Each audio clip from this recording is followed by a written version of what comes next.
Épisode 381, enregistré le 15 décembre 2022. J'ai la chair de poule, froid aux mimines.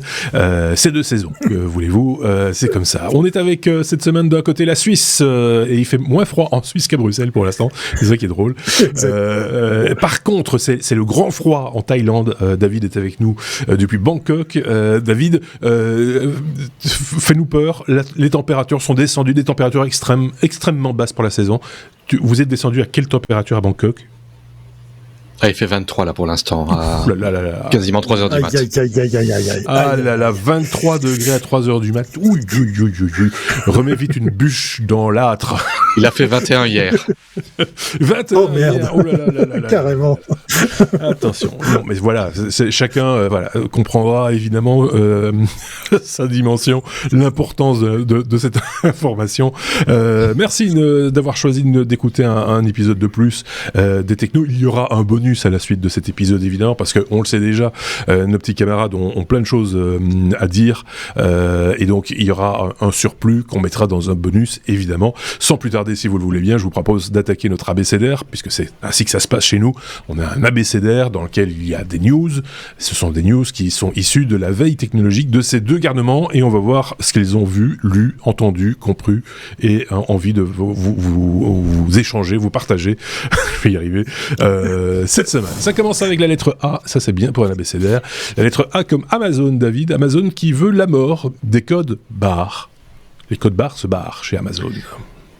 En effet, ils veulent la mort des codes barres. Ça a été annoncé, je pense que c'était vendredi dernier. Donc, vendredi, je pense que c'était le 9 décembre. Donc pour eux les codes barres ça fait partie du passé. Maintenant ils utilisent ces technologies d'intelligence artificielle avec des photos qui sont prises et qui entraînent un modèle d'intelligence artificielle pour reconnaître les produits. Ils appellent ça un système d'identification multimodal. C'est déjà utilisé dans les entrepôts Amazon à Barcelone et à Hambourg. Et j'avais regardé une vidéo du magasin Amazon Go Store. En fait, ce sont des magasins autonomes où les gens rentrent dedans et sortent sans devoir même scanner leurs produits ni rien du tout. Et en fait, c'est la même technologie. Donc, ces modèles d'intelligence artificielle reconnaissent ces produits, permettent de reconnaître le produit sous tous ses côtés. Donc on peut le tourner dans tous les sens. Ce qui est intéressant pour ce que j'avais regardé là sur le Go Store, c'est qu'apparemment un client qui dépose un produit qu'il a pris dans un rayon, qu'il dépose dans un autre, apparemment ça fonctionne vachement bien comme truc. Et voilà. Donc Amazon dit que ça va résoudre des problèmes, les problèmes de commandes incorrectes, qui étaient extrêmement rares, mais ça arrivait parfois que certains clients qui commandaient un produit recevaient une perruque ou une sacoche. Ouais. Quelqu'un va se reconnaître dans l'histoire. Apparemment, ça arrive très rarement, mais apparemment, avec ce système-ci, ça n'arrivera plus, ou moins. Ouais. Voilà. Donc j'imagine donc qu'ils scannent les produits sous emballage, puisque c'est ainsi que la machine va les retrouver. La machine n'emballe pas. Prenons n'importe quel objet entre guillemets, il a une boîte autour par défaut. Donc j'imagine que c'est la version emballée qui est scannée. Mais ceci étant dit, certains emballages, rien ne ressemble plus à un emballage, je vais dire n'importe quoi, mais de smartphone par rapport à un autre smartphone de la même marque, par exemple. Souvent, on constate quand même que c'est très très proche. Il faut vraiment avoir l'œil pour voir la différence entre un modèle d'une couleur et un modèle d'une autre couleur, par exemple. Donc, comment ça se passe dans ce cas-là ? Ça lit les étiquettes ? J'imagine que ça lit les étiquettes, j'imagine que ça fait la reconnaissance entre les deux, et peut-être que même si ils veulent la mort du code barre, peut-être que l'algorithme de reconnaissance se base dessus quand même. Ça, ce n'est, oui, c'est ça, ça fait partie de l'étiquette. Ce n'est pas impossible. Ce n'est pas impossible parce que bon, c'est l'image du produit. Donc, si le produit a un code barre dessus, ben, ça fait partie de l'image. Donc ça, ça, alors, il sera pas utilisé en tant que code barre, donc le code numérique associé à ce code barre, mais il fait quand même partie de l'identité du produit. Et donc, à ce titre, ça c'est des informations en plus, quoi. En gros, c'est ça l'idée, quoi. Ce n'est pas impossible. Par contre, on parlait il y a quelques podcasts de la mort d'Alexa. Et dans l'article en question, il parlait que avec un Smart Display Echo Show, on peut demander Alexa, qu'est-ce que je tiens dans ma main, et ça permet de reconnaître l'objet qu'on tient dans la main et de dire ce que c'est. Bon, maintenant avec la mort d'Alexa. Bon, la mort, on a l'impression qu'ils réduisent en tout cas la voilure autour d'Alexa, ils s'orientent vers d'autres solutions sans doute, mais on verra si Alexa n'est pas encore morte. On va rassurer ceux qui ont adopté Alexa à la maison, c'est pas encore tout à fait, c'est pas le cas.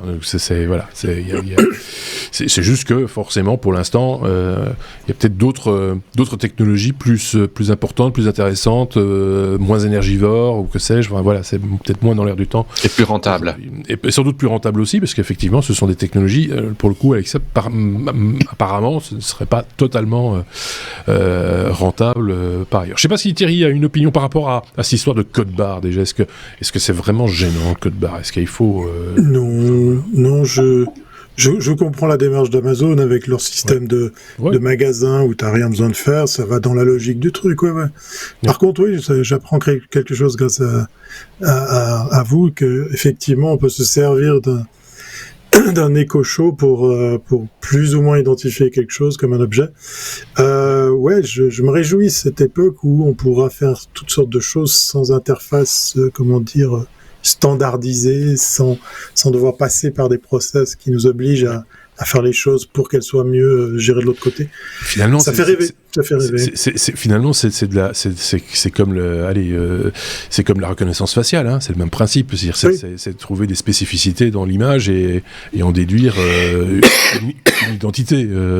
En fin de compte, ça revient à la même chose. Mais bon, voilà, ils n'aiment pas les barcodes. C'est rigolo parce qu'Amazon, quand même, au départ, c'était une librairie, hein, c'était les bouquins, et que tout l'essentiel reposait sur le code, le barcode des bouquins. Code ISBN. Oui, c'est ça, le code ISBN qui est repris sous forme de barcode. Donc voilà, c'est un pied de nez quelque part à une vieille technologie finalement. Hein. Il faut le reconnaître aussi, je vais y arriver. Allez, on passe à la lettre C comme CES. Thierry, on profite de ta présence dans cet épisode 380 qui sera peut-être d'ailleurs même la dernière prestation, sauf peut-être si un live se programme d'ici la fin d'année. Qui sait et donc la prochaine fois peut-être qu'on t'entendra, depuis Las Vegas. Exactement, t'as tout dit. Alors c'est 13 degrés, hein, les températures les plus basses à Vegas au mois de janvier, puisque on parle météo en amorce de ce podcast. Donc il y a du négatif la nuit, mais bon, voilà, je sors pas la nuit à Vegas. Je suis en plein préparatif pour ce CES, effectivement. Voilà, 2023. Le retour au présentiel pour moi, même si il y avait déjà quelques fous qui étaient allés l'année passée. Effectivement, je suis tout excité, je suis un peu à appréhender, mais en même temps, les chiffres que vous voyez, ils sont bien en dessous de ce qu'on a connu, 173 pays, effectivement, mais 2800 exposants, on est pratiquement... Alors, le chiffre arrête pas de changer, de jour en jour, parce qu'on sent qu'ils se dépêchent, ils sont un peu à la bourre au Citier pour l'organisation de ce CES. On est autour des 4000 exposants en temps normal, juste pour se donner une petite idée. 188 médias représentés sur place. Oui, alors ça c'est... Encore plus de journalistes, du coup. Ça... Oui, ils sont super cool. Cette année, ils sont super arrangeants. D'habitude, moi, ça prend du temps pour être accrédité. Et là, ça a été fait, mais comme une fleur. Donc je suis très très heureux de pouvoir aller avec mon badge presse média. Ils sont très demandeurs, ils sont très très ouverts à l'idée qu'on parle un max de cet event. Un event qui est en retard, hein. Il y a franchement plein de petites choses qui sont pas encore prêtes. Encore ce matin, en préparant effectivement 2-3 sujets, eh bien le site était down.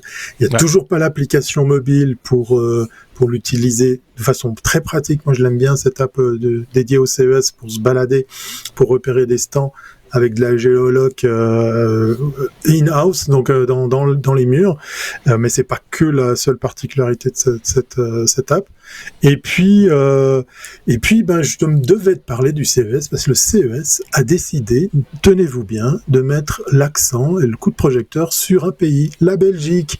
Et oui, il n'y a pas moins d'une trentaine de startups qui vont avec la Wallonie et la Belgique.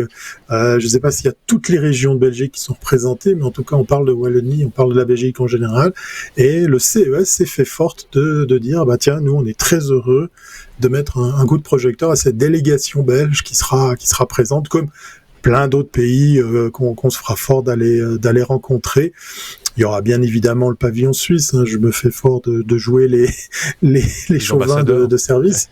Voilà, exactement. Et puis je vous ai mis la Swiss Tech Pavillon, je vous ai mis un lien, celui de la SGE, la Swiss Global Enterprise, parce qu'on n'est pas peu fiers avec le collectif qu'on a créé, Bruno Chanel et Laurent Aymar. On a, nous trois, plus de 12 ans d'expérience de CES avec toutes nos allées régulières au CES à notre actif. Et on accompagne cette année de nouveau une dizaine d'entrepreneurs, de chefs d'entreprise, de start-upers à leur faire découvrir de façon très condensée. Oui, c'est ça. Quand tu dis accompagner, c'est guider quelque part, c'est jouer les guides. Oui. Comment ne pas se perdre son temps sur certains stands qui ont moins peut-être un intérêt, mais peut-être pas à la hauteur du temps qu'on y consacre, et de un peu presser peut-être aussi les personnes que vous accompagnez pour dire, voilà, si vous voulez voir ça, il va falloir un peu se dépêcher. Par exemple. Hein, on est à 15 minutes maximum par stand qu'on va visiter. On leur a concocté un programme tout de suite en leur disant d'office, ça c'est une contrée d'objection qu'on fait chaque fois. Vous n'aurez pas le temps de tout voir, c'est impossible. Oui, c'est donc c'est au pas de charge, hein, ça commence tôt et on finit dès que ça ferme, on optimise tout ce temps.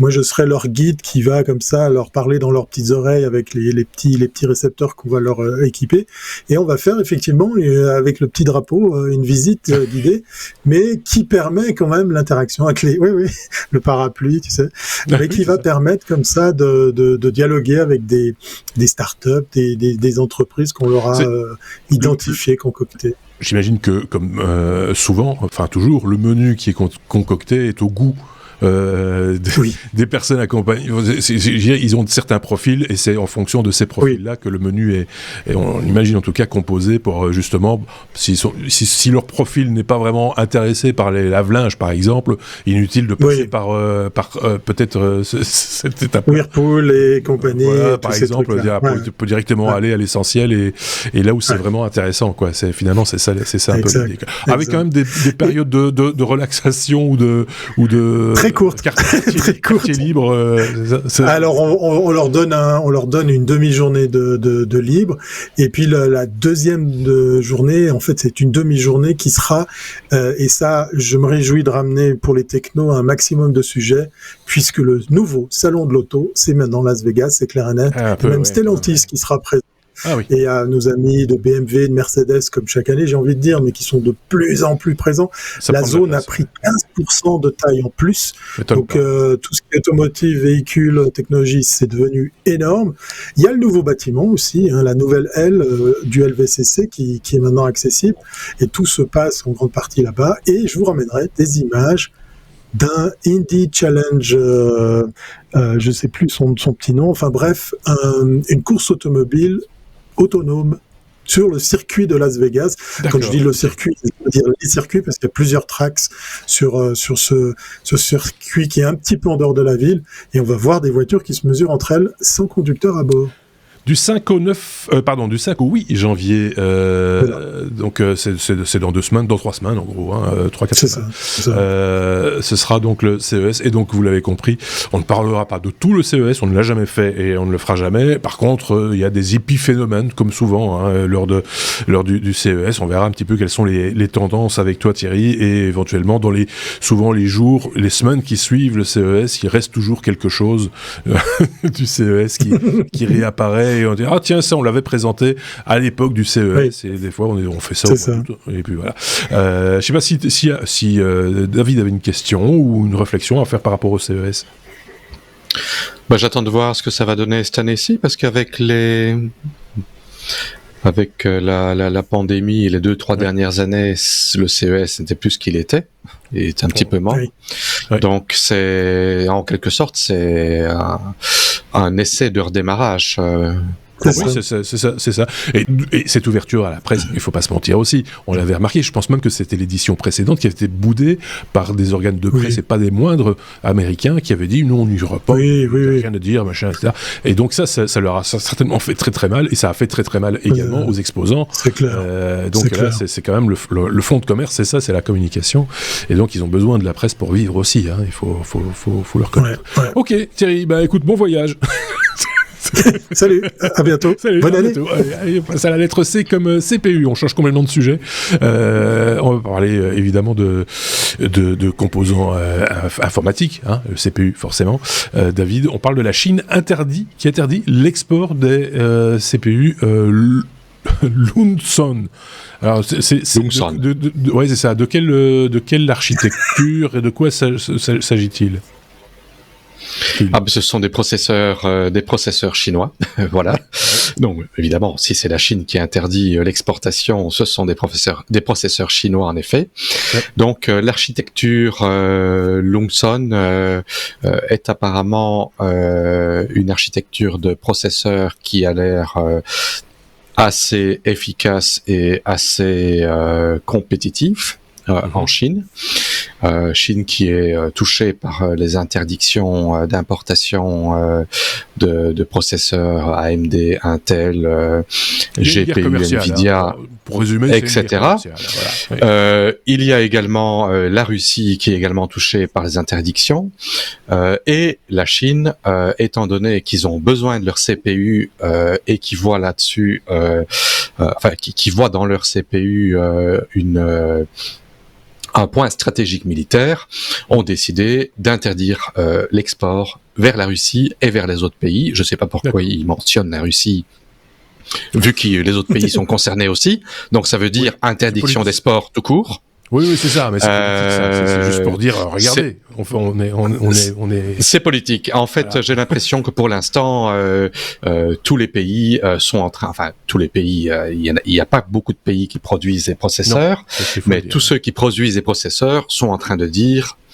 C'est d'une importance stratégique militaire, on ne les exporte plus, et vu que les uns le font, les autres le font aussi.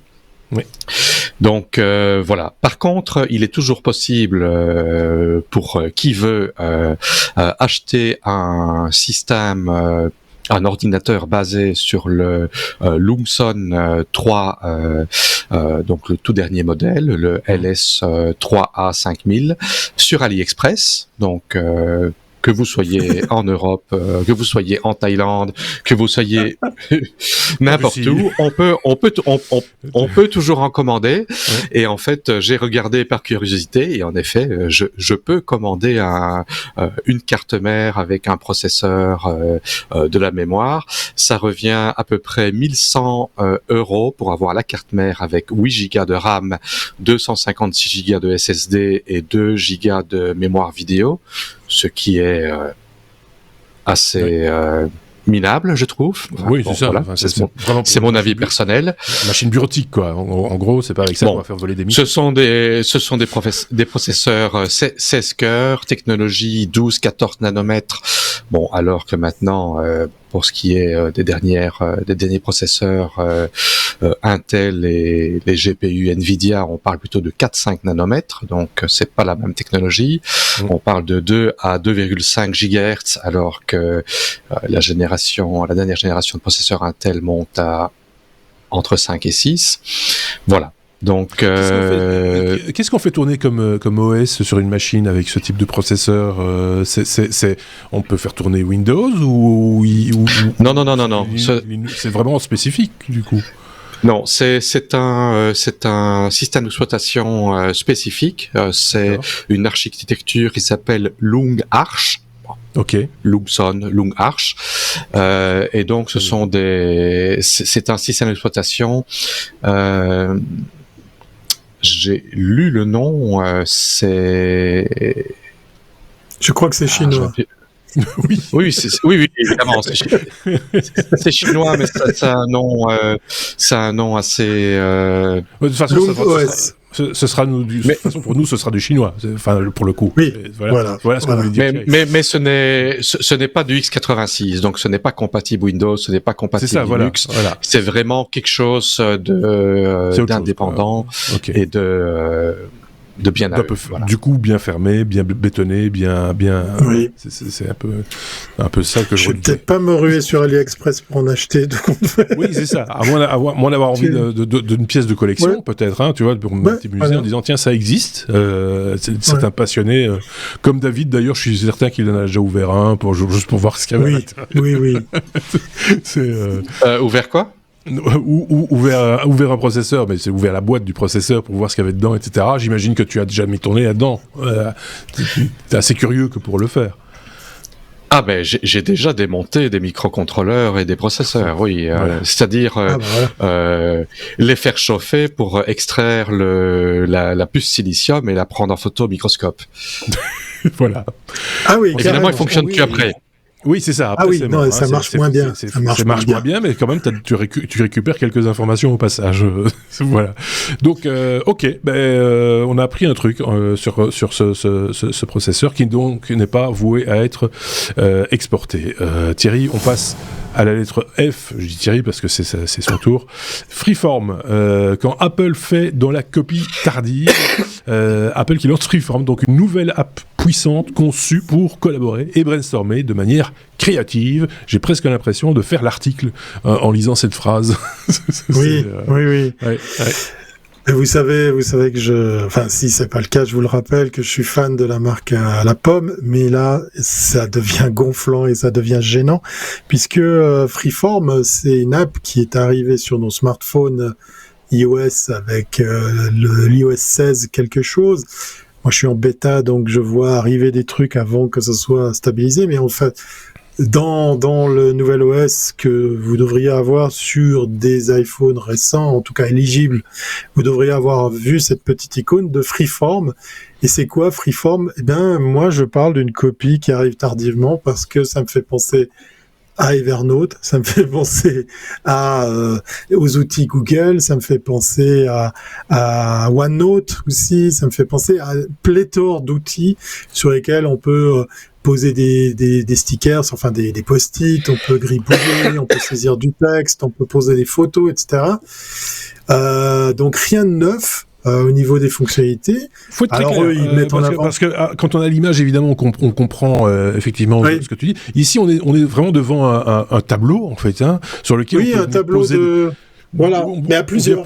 On vient poster des post-it de la marque pas post-it, voilà. mais virtuel. on peut griffonner de manière manuscrite sur une tablette par exemple avec un pen, machin, rajouter des couleurs, faire des petits dessins, etc. Et faire des couches. Rajouter des éléments. Et chacun peut rajouter des éléments au même tableau en temps réel, j'imagine.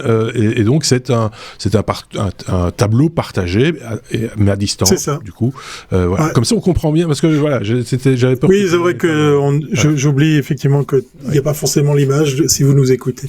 Donc, du coup, vous avez même déjà depuis longtemps, j'avais vu une solution espagnole qui était géniale, qui se faisait en ligne. Donc, il y a pléthore de solutions. Mais le coup de gueule que je fais ici, c'est qu'en fait, cette app vient que pour les possesseurs éligibles d'iPad ou d'iPhone sous iOS 16. Et Et ils sont très fiers, mais à l'heure où on enregistre cette émission, elle est toujours pas sortie en Europe, il y a l'application pour macOS, c'est-à-dire l'application, le pendant côté ordinateur qui, bien sûr, va se synchroniser avec ce que vous avez fait ou entamer ou collaborer avec d'autres sur vos iPads, vos iPhones. Donc rien de nouveau sous le soleil côté de ces apps. Là, l'annonce de Apple, elle m'énerve un peu puisqu'en fait, l'app ici en Europe, côté Mac éligible, eh bien, elle n'est pas sortie, mais l'énervement, il vient pas de ça. L'énervement, il viendrait même pas du fait que c'est une pâle copie d'outils qui existent déjà et qui sont bien mieux foutus que celui-là. L'énervement, c'est qu'en fait, cette app est disponible que à certains utilisateurs de Mac ou de iOS, puisqu'effectivement, si vous n'avez pas le dernier iPhone, si vous n'avez pas le dernier Mac, si vous n'avez pas la dernière version de macOS, là on parle de Ventura, donc là je suis sur un Mac qui est antécédent à Ventura, eh bien Tintin, je pourrais pas installer cette app Freeform pour me synchroniser avec tous les outils que j'ai sur iCloud. Je sais pas à quoi joue Apple avec ça, parce que il nous la file gratos, certes. C'est pas mal, ça part d'une bonne idée. Mais pourquoi ? Parce que techniquement, il n'y a aucune raison qu'on bride l'accès à une technologie. C'est un peu, on se sert d'une application gratuite pour essayer de faire en sorte que les équipes se rééquipent, et soient tous au même niveau. C'est grossier, j'ai envie de dire, comme méthode. C'est maladroit. C'est maladroit. C'est très bizarre de la part d'Apple, je trouve. C'est ni fait ni à faire, j'ai presque envie de dire. Donc iOS 15, ça marche pas. Ben a priori non. Non. Voilà. Donc c'est très con. T'as l'app qui arrive automatiquement avec l'iOS 16. Moi je trouve que c'était une occasion rêvée entre guillemets pour faire vraiment une application qui soit quasi universelle, pas uniquement liée au monde Apple. Si on prend l'équipe des technos par exemple, on pourrait tous brainstormer. L'un en Windows, l'autre en Mac, et de différentes générations et de différentes époques, sans remonter non plus aux cartes perforées, mais c'était une opportunité de dire tiens, Apple rassemble, tu vois. Oui, il y avait un joli coup à faire. Ici, non, c'est l'entre-soi. Et encore l'entre-soi de gens qui ont du pouvoir d'achat et qui se sont équipés. Voilà, c'est. Ouais, t'es pas assez riche pour pouvoir aller sur cette app puisque t'es pas sur iOS 16 ou t'as pas le dernier Mac. Ça s'appelle donner le bâton pour se faire battre, en fait. Tout Je pense que c'est fait à dessein, c'est le cas de le dire pour un outil collaboratif. Mais clairement, c'est maladroit, c'est énervant. Moi, j'ai été client pendant des années de Evernote. On pouvait faire des chouettes trucs. Evernote a été une source d'inspiration à plein de gens et j'ai pas de peine à le dire, également à nos amis de chez Apple pour macOS, parce que Notes a sacrément évolué. Ça, c'est un outil que j'utilise tous les jours parce qu'il se synchronise et est pratique, et on peut faire du collaboratif parce que vous avez le droit de partager des notes spécifiques avec d'autres utilisateurs, et ça gratuitement. Voilà, je dis ça, je dis rien. Mais nous faire un pataquès sur Freeform, comme quoi c'est aussi le tableau blanc collaboratif une manière de mettre en avant aussi leur outil graphique, enfin l'histoire du pen, du stylo, machin, qui est bluffant. Très honnêtement, ça marche super bien. Faut le reconnaître. Alors ça fera pas de vous un dessinateur ou quelqu'un qui écrit qui fait des très beaux caractères, comme on peut le voir sur la publicité, mais si vous avez ce talent, vous pourrez l'exploiter à l'envi sur ce type d'outils, parce que c'est des outils qui marchent vraiment, vraiment très bien. Donc je me demande si c'est pas aussi l'occasion de mettre cet avantage-là ou cette spécificité en avant. Mais bon, voilà, de nouveau, grosse ficelle, voilà, pas malin, dommage, effet raté. Tout simplement. Passons à la suite, j'ai envie de dire, il n'y a rien à rajouter. Exact. Il n'y a rien à dire, même. F comme fusion, c'est un peu l'actualité de la semaine. On nous l'avait annoncé mardi, si je ne dis pas de bêtises. On nous avait dit, les États-Unis ont une information importante à communiquer concernant la fameuse fusion nucléaire, et non pas fission nucléaire. C'est cette promesse technologique d'avoir, peut-être demain, quand je dis demain, c'est à l'échelle de 10, 20, 30, 40, peut-être 50 ans, de l'énergie à foison, et de régler du coup le problème de la planète, de la pollution et de l'énergie de manière globale. David, qu'en est-il ? Où en est-on ? C'est l'occasion de faire le point. Voilà, donc la fusion nucléaire, c'est en quelque sorte le saint graal de la production électrique. Donc c'est contrairement à la fission nucléaire qui est utilisée dans le réacteur nucléaire actuel, qui est de casser les atomes en deux pour générer de l'énergie et générer également des sous-produits hautement radioactifs. Mais ici, c'est la fusion, c'est en quelque sorte faire ce que le Soleil fait. C'est-à-dire transformer de l'hydrogène en hélium ou ensuite de l'hélium dans des atomes plus lourds. Mais si on parle d'hydrogène en hélium, ce qui ne produit aucun déchet radioactif et qui produit beaucoup d'énergie propre. Donc le NIF, qui est le National Ignition Facility aux États-Unis, a réussi à faire ce qu'ils appellent l'ignition, comme dans leur nom, c'est-à-dire un allumage. Ils ont réussi à amorcer une réaction de fusion nucléaire.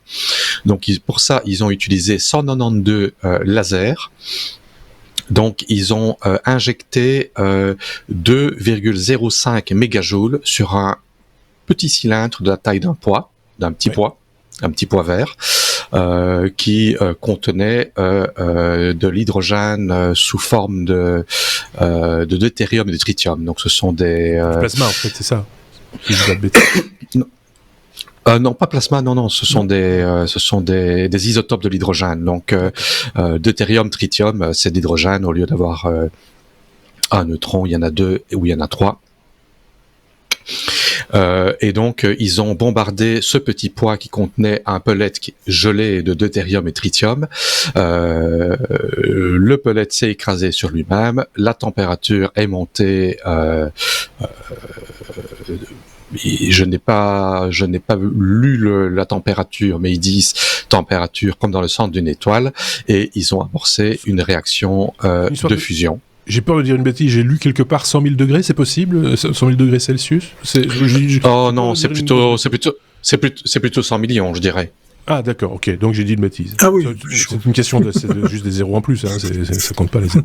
Oui, je dis peut-être une bêtise, mais c'est plutôt dans l'ordre de 100 millions. C'est chaud. Donc voilà, et donc ils ont réussi à amorcer une réaction de fusion qui a transformé ces isotopes d'hydrogène en hélium, et la réaction, donc ils ont injecté 2,05 mégajoules et ça a dégagé 3,15 mégajoules d'énergie, ce qui veut dire 54% de plus que ce qui a été injecté dans la capsule. D'accord. Ce qui est plus du double du précédent record, mais qui n'était pas vraiment un succès technologique aussi fort. Donc voilà. Maintenant, ce qu'il faut savoir, c'est que pour alimenter ces lasers, donc ces 192 lasers qui ont injecté les 2 mégajoules dans le petit pellet de deutérium et tritium, les lasers ont consommé 322 mégajoules. Donc on n'est pas encore vraiment... 150 fois plus. Mais par contre, entre ce qui a été réellement, parce que bon, ce qu'il faut savoir, c'est que les lasers ne sont pas efficaces à 100%. Donc, il y a des alimentations, il y a tout un tas beaucoup de pertes, un facteur 150. Et donc voilà, donc l'énergie vraiment effective qui a été injectée était de 2,05. Il en est sorti 3,15, c'est un succès, mais ça a coûté 322. Oui, c'est ça. Mais l'idée, quand même, on avance dans la résolution de ce problème, qui est de faire cet amorçage, et puis que cette réaction s'auto-alimente quelque part. Oui, c'est ça. Une fois que le feu est allumé, est entretenu, évidemment, il ne faut plus apporter cette énergie immense pour amorcer la réaction, parce que la réaction après, elle s'auto-alimente et elle continue. Donc on ne doit pas trop critiquer ces 322 mégajoules pour cet essai. C'est quand même un exploit et un grand pas en avant, parce que dans le futur, que ça soit dans 20, 30, 40 ou même 50 ans, c'est le futur de la production électrique. C'est la fusion nucléaire. C'est une énergie propre, et si l'humanité est toujours vivante d'ici là, c'est le futur. Et sans danger. Donc, si ça s'arrête, ça s'arrête. Il y a pas de déchets radioactifs, comme tu l'expliquais en parlant de fission nucléaire. Il y a pas, voilà, ça a besoin d'être maîtrisé, mais c'est pas, voilà, il y a pas de danger. Il y a toujours un danger, parce que en fait, non, ce que je veux dire, c'est si la réaction n'est pas contrôlée, c'est une bombe. En fait, les bombes à hydrogène, c'est quoi ? C'est une réaction de fusion non contrôlée qui est amorcée par une bombe atomique. Donc, oui, un réacteur de fusion qui, on va dire, qui part en, voilà, en sucette, pourrait exploser. Ouais. Bon, on n'y est pas encore, de toute façon. Sans retomber radioactif. Mais sans retomber radioactive, etc. Donc voilà, toute activité humaine est à son danger, hein, on le sait bien, c'est comme ça. Et voilà. Je ne sais pas ce qu'en pense Thierry de cette avancée-là. Oui. Vas-y. Alors, je pourrais faire mon intervention en disant, j'espère qu'ils mettent un thermostat, parce que j'ai horreur des petits pois trop cuits. Mais plus sérieusement, l'innovation qui se cache là derrière, tu me dis, David, si j'ai tout faux, c'est un fait qu'il faut relater, c'est que c'est une entreprise privée, ce sont des fonds privés, c'est pas un État qui est derrière, et c'est un petit peu en train de secouer le cocotier dans le monde des énergies, de voir que c'est pas l'apanage des États, des pays. Je veux pas prendre l'exemple de nos amis français qu'on salue, mais effectivement, derrière EDF, il y a d'abord effectivement un pays, et la recherche, le développement est pas forcément à la même vitesse quand on est, par exemple, derrière une entreprise. ITER, par exemple. Oui, et puis, oui, voilà, on peut voir ces exemples dans pas mal de pays, et je crois que pour cet exploit américain, eh bien, c'est aussi une espèce de pied de nez aux autres, vis-à-vis des autres patries. Alors, bien sûr, on met en avant que c'est fait aux États-Unis, mais c'est avant tout un peu à la façon de certaines fusées, hein, de notre ami Elon.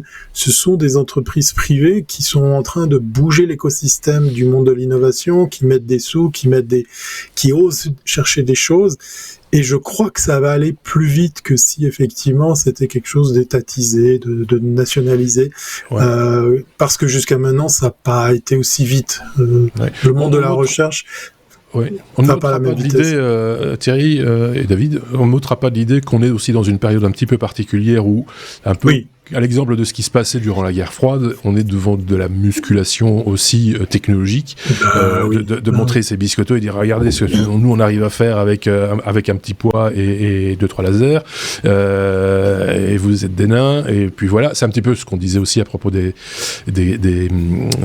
processeurs, des microprocesseurs. Enfin, on est dans une période comme ça où on fait des annonces un peu ronflantes, on met en avant ces spécificités. Là, bon voilà, nous ça nous donne du contenu.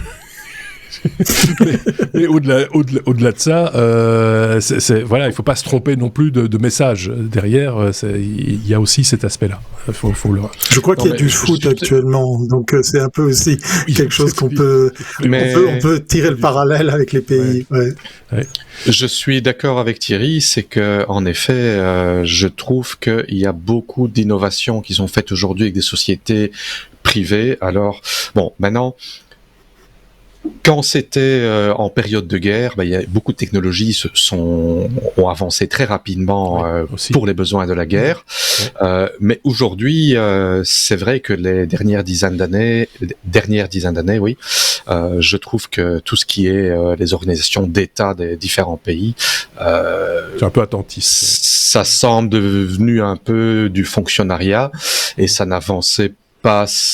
Quand on voit quand on a marché sur la Lune en 69, c'était avant ma naissance, et qu'on n'y est pas retourné depuis, je me dis mais qu'est-ce qu'ils ont fait depuis? On y retourné aussi dans les années 70, mais depuis la dernière mission Apollo, on n'y est plus retourné. C'est juste. Et c'est vrai mais la dernière c'était avant ma naissance, donc ça veut dire voilà. Ça fait 50 ans qu'on n'y a plus été. Oui, bien sûr. Mais donc, oui, c'est vrai. Non, mais il fait froid là-bas, en fait. C'est parce que ça dépend. Si t'es au soleil, je te déconseille quand même de prendre prendre de la crème à bronzer. Mais voilà, c'était aussi le message était différent. De nouveau, c'était politique. C'était une question de dire. C'était la guerre froide. Il fallait être les premiers. Une fois qu'on y était, ça. Aussi, l'opinion publique se désintéressait assez rapidement et peut-être encore aujourd'hui se désintéresse. Nous, ça nous étonne la fusion et on en parle, mais qui est encore passionné par ce genre de découverte alors que ça représente une solution, peut-être la solution à beaucoup de problèmes de cette planète et des gens de manière générale, et ça ne fait pas vibrer comme l'émission Apollo pouvait le faire dans les années fin des années 60. Donc voilà, on verra bien comment ça va se passer évidemment, mais on gardera ça à l'œil tant que possible, hein, parce que pendant 50 ans on va pas continuer à faire des épisodes comme ça. À un moment donné il va falloir se calmer. Moi je peux pas, quoi, je veux dire,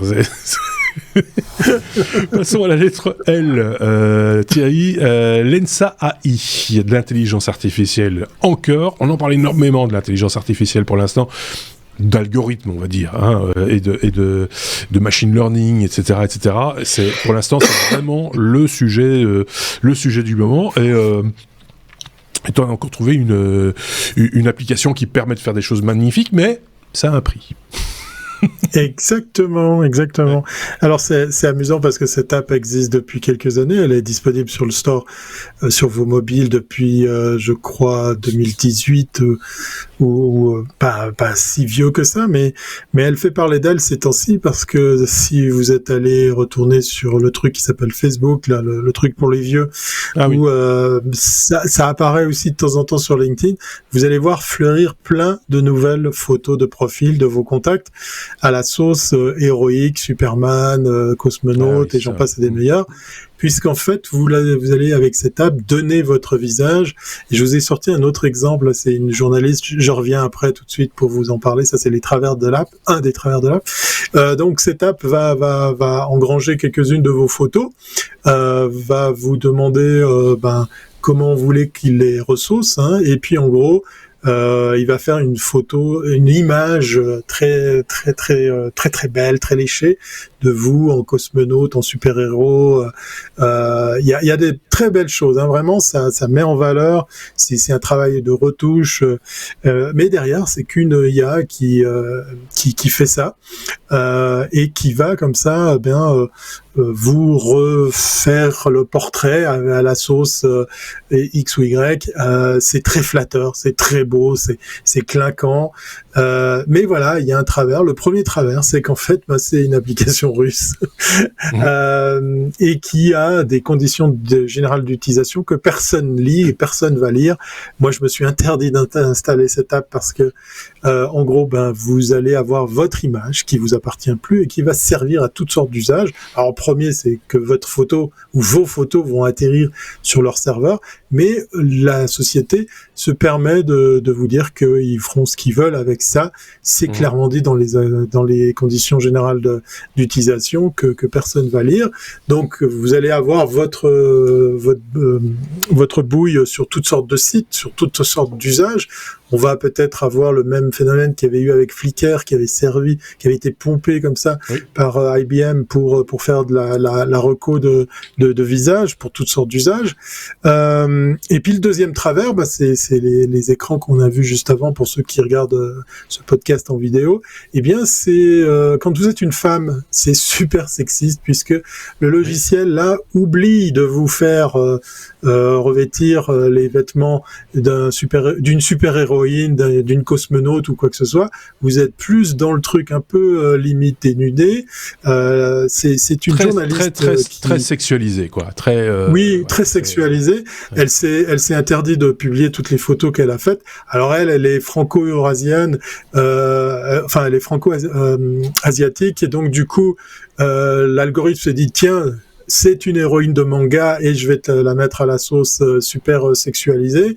Elle dit dans son article qu'elle a quand même fini par avoir des photos où elle était quasiment seins nus et pas du tout de super-héros, de super tenue, de pose héroïque ou quoi que ce soit. Donc l'algo, il est un peu sectaire, il est un peu sexiste aussi, et ça c'est l'autre travers effectivement de l'application. Je vous ai mis dans les liens l'article en question, allez le lire, c'est assez intéressant, mais je vous ai mis aussi un lien sur un article qui vous dit pourquoi il faut pas utiliser cette app. On va pas empêcher certaines personnes d'utiliser des photos qui leur appartiennent pas pour aller faire joujou avec ça. Ça arrive de plus en plus. Et puis ça me fait penser à un petit phénomène qui est en train de plus en plus fleurir. Il y a des gens qui ont des bonnes idées sur Internet. Ça, c'est l'astuce que je partage avec vous. Utilisez une AI pour vous faire des fausses photos de profil, puis vous allez comme ça les publier sur vos réseaux sociaux, puisque vous pouvez dire voilà, grand chauve à lunettes, 1m90, origine suisse. En gros, je chipote, mais ça pourrait être le prompt qu'on pourrait donner à une AI pour qu'il fasse une image à mon image, une photo à mon image, et puis il va la générer de toutes pièces. Ça sera pas vous, mais ça sera ressemblant, ou en tout cas ça ira sur la base du descriptif que vous allez lui donner. Et il y a de plus en plus de gens qui maintenant s'amusent à utiliser ces images, donc des personnes qui n'existent pas, pour alimenter leurs photos de profil, pour embêter ceux et celles qui voudraient aller les pomper. Voilà, Lens AI, l'application à ne pas vous installer sur vos smartphones. Il existe une application, si vous avez cette tendance à installer des applications un peu douteuses, ou en tout cas vous avez un doute sur ce que vous avez installé. Il y a Spy, il y en a d'autres comme celle-ci, mais Spy Buster pour iOS en l'occurrence. Ça existe aussi pour macOS, qui scanne les applications et vous dit si vous avez une application douteuse, et si ce n'est pas le cas, et il vous répond le FSB ne détient rien sur vous. Donc ça veut dire l'ex-KGB en gros ne connaît pas, n'a rien comme information sur vous. Donc ça existe. Il y a aussi des applications utiles pour débunker et débusquer les applications douteuses comme celle dont on vient de parler. C'est pas la seule, il y a eu des exemples dans le passé encore d'applications qui allaient par exemple puiser dans vos contacts et qui étaient capables quelque part aussi à un moment donné de se faire passer pour vous auprès de vos contacts. Est-ce que ça s'appelle pas WhatsApp? Enfin bref, voilà. Je me souviens. David. Il y avait déjà une application il y a quelques années, je sais plus le nom, mais très très connue. FaceApp, celle qui permettait d'avoir son portrait plus jeune ou plus vieux. Exactement, ou changer de genre. Et il y avait également le fine print qui disait qu'il pouvait faire tout ce qu'il voulait des photos qu'on envoyait. Et là, c'était déjà, il y avait déjà un souci de vol d'utilisation des photos qu'on met dans l'application à d'autres fins. Maintenant, pour parler d'AI toujours, si on veut faire des photos un petit peu comme Lensa AI ici, mais sans exposer nos photos à d'autres personnes, on peut utiliser Stable Diffusion. On peut entraîner Stable Diffusion avec une dizaine ou une vingtaine de photos à soi. On le fait tourner sur sa machine à soi. Évidemment, il faut un GPU avec 24 Go de VRAM, donc c'est une RTX 3090 ou 4090. Vu qu'il y a que c'est ou alors un modèle professionnel qui n'est pas du c'est pas du ressort du qui n'est pas qui n'est pas payable par monsieur par un d'utilisateurs non professionnels, mais avec une carte graphique 3090 ou 4090, une dizaine ou une vingtaine de photos de soi et entre 2 et 12 heures d'entraînement, on peut faire tout aussi bien que ce que j'ai vu que Lensa AI permet de faire. Et là, on ne donne pas nos photos, on garde tout chez soi dans la boîte. Bien sûr, voilà. Donc ça, c'est une alternative, ça. C'est une alternative un peu coûteuse, malgré tout. Non, mais vous pouvez vous référer à des épisodes des Technos. Je vous avais parlé de Diffusion B, qui est une standalone, une application standalone sur Stable Diffusion. Moi, je l'utilise, je suis fan, je l'utilise sur mon Mac M1 Donc la puce, elle tient bien la route. Je suis pas aussi équipé que ce que nous préconise David, mais disons qu'on peut s'amuser et puis surtout on est en local et puis on peut entraîner. Et c'est vrai que après c'est un petit peu différent au niveau interface. Il faut se familiariser avec les prompts, par exemple.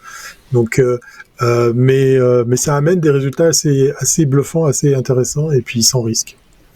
Ok, bon, on a bien noté tout ça et on peut passer donc du coup à la suite parce que le temps tourne, les amis. Elle comme Logbit, on va parler donc de hacking, Logbit qui s'attaque au département des finances de Californie. Tu vas nous expliquer ça en quelques mots, David. Oui, j'en avais parlé lors d'un podcast précédent, donc de Logbit 3.0 qui avait été qui avait fuité dans le public.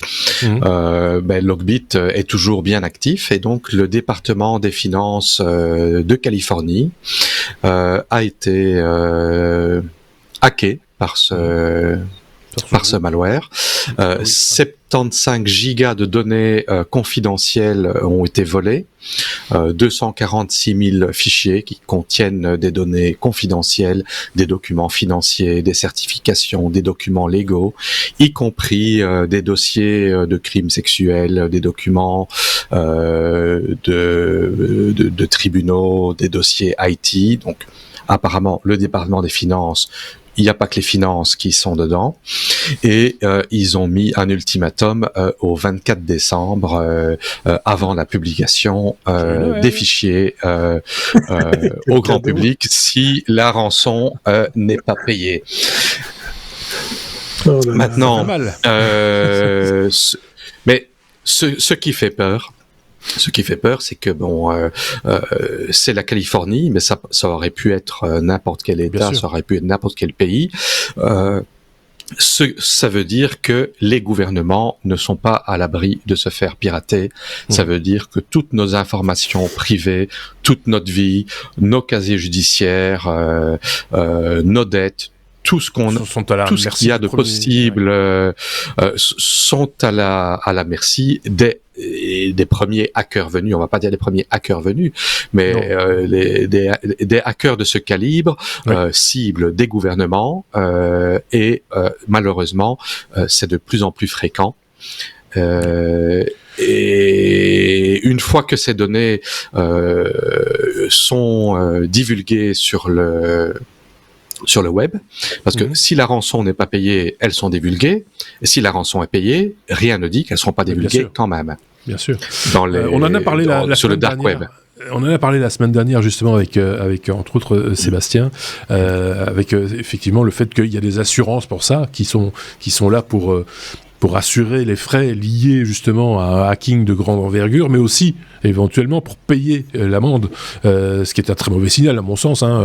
C'est comme une prise d'otage, il faudrait jamais payer. En fait, ça se tarirait de manière assez naturelle, mais bon, des fois, voilà, là c'était dans le cadre du hacking d'un centre hospitalier en France, une fois de plus, et voilà. Ce qui a amené un commentaire, je le dis en passant, de nos auditeurs sur notre blog lestechno.be qui disait qui manifestement travaille dans le domaine des technologies de l'informatique en milieu hospitalier, qui disait, faut aussi remarquer que dans le domaine, je traduis sa pensée, mais dans le domaine hospitalier, on n'est pas très regardant aussi sur les mots de passe et sur la manière sur les, on va dire, des automatismes de sécurité qui seraient de se déloguer d'une application, de ne pas laisser des applications ouvertes aux 80 au premier venu, de laisser des mots de passe visibles, presque, j'allais dire, là c'est moi qui invente, mais moi j'ai déjà vu ça à différents endroits où on met le mot de passe au 10 mots, vous voyez, collé sur l'écran, et le mot de passe est le suivant.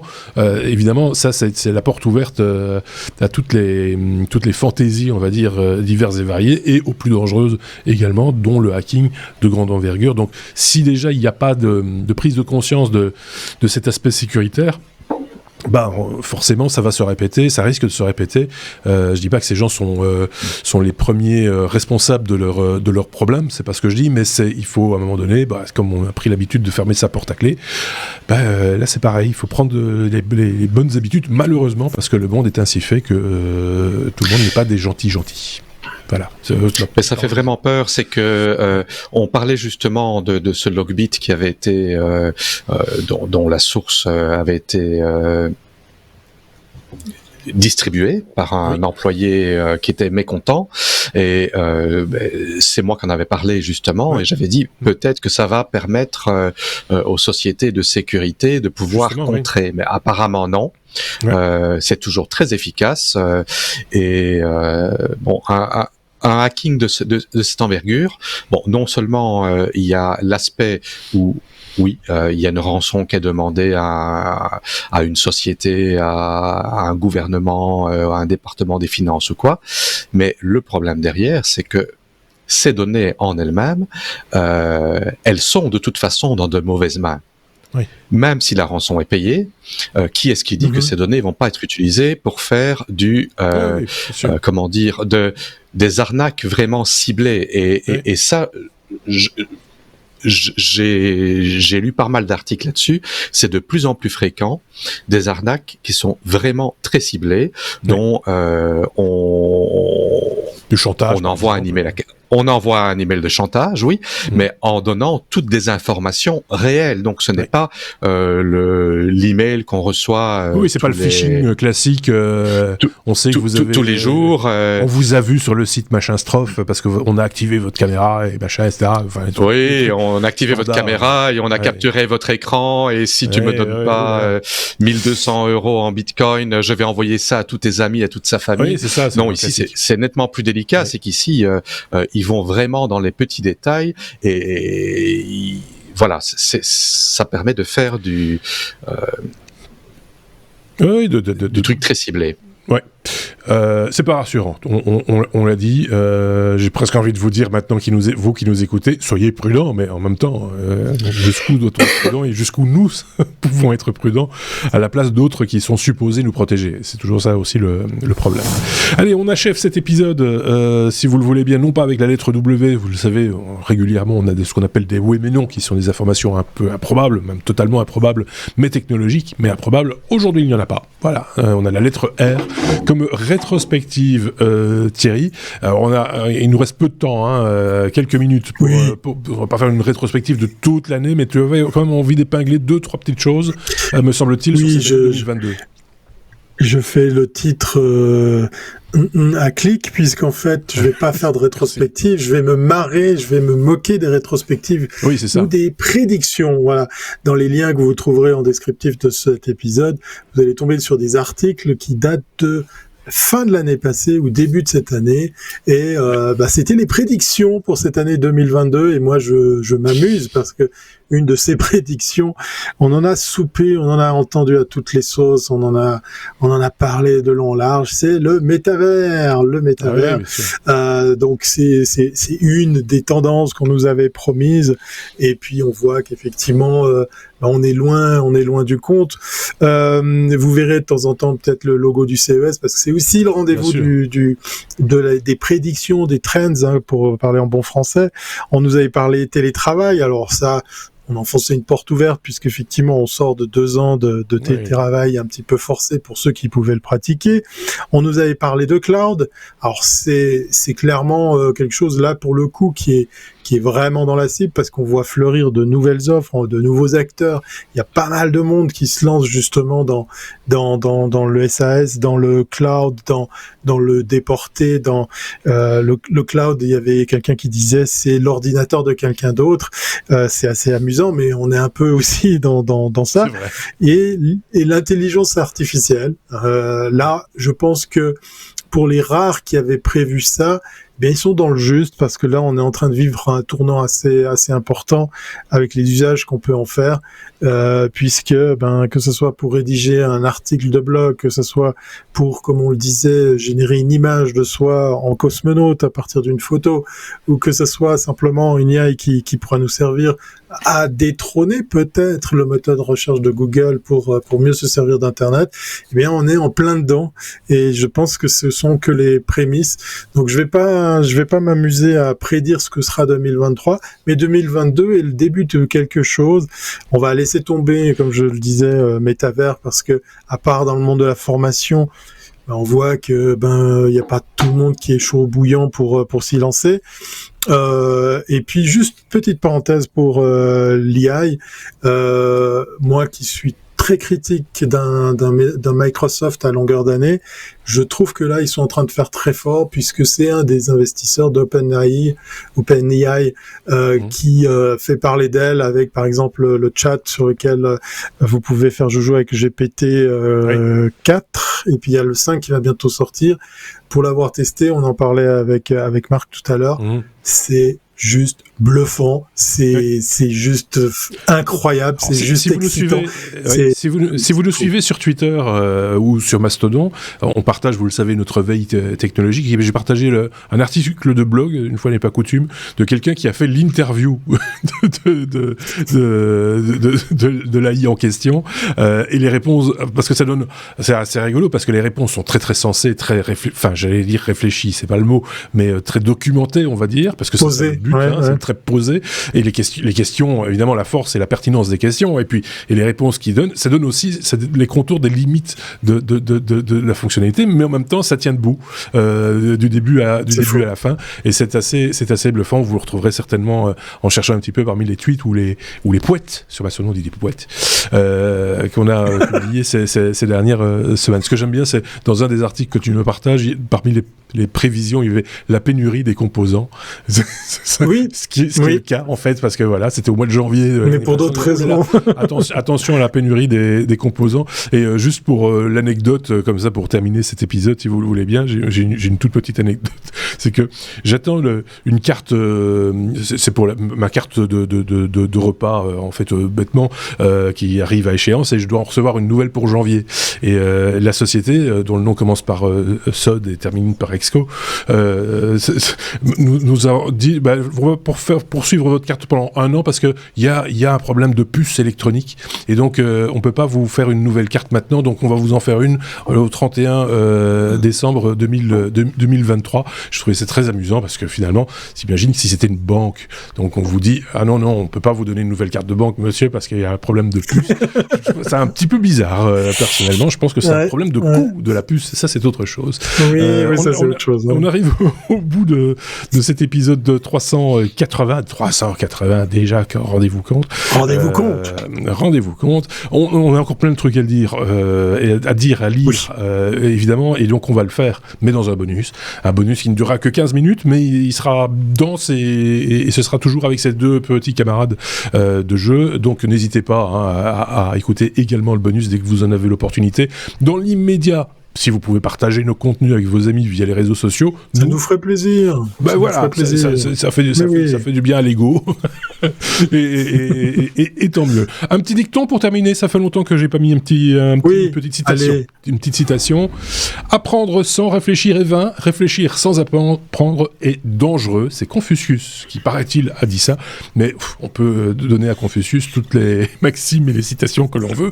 C'est pas lui qui dira le contraire, comme toujours. Apprendre sans réfléchir est vain, réfléchir sans apprendre est dangereux. Je vous laisse avec cette petite réflexion. Et je vous souhaite une bonne semaine. Et on se dit à très bientôt avec très bientôt avec d'autres chroniqueurs, évidemment, puisqu'on sera encore là pour l'épisode 381. Du coup, je recherche toujours mon bouton pour terminer. Ah, c'est celui-là. Salut. Voilà.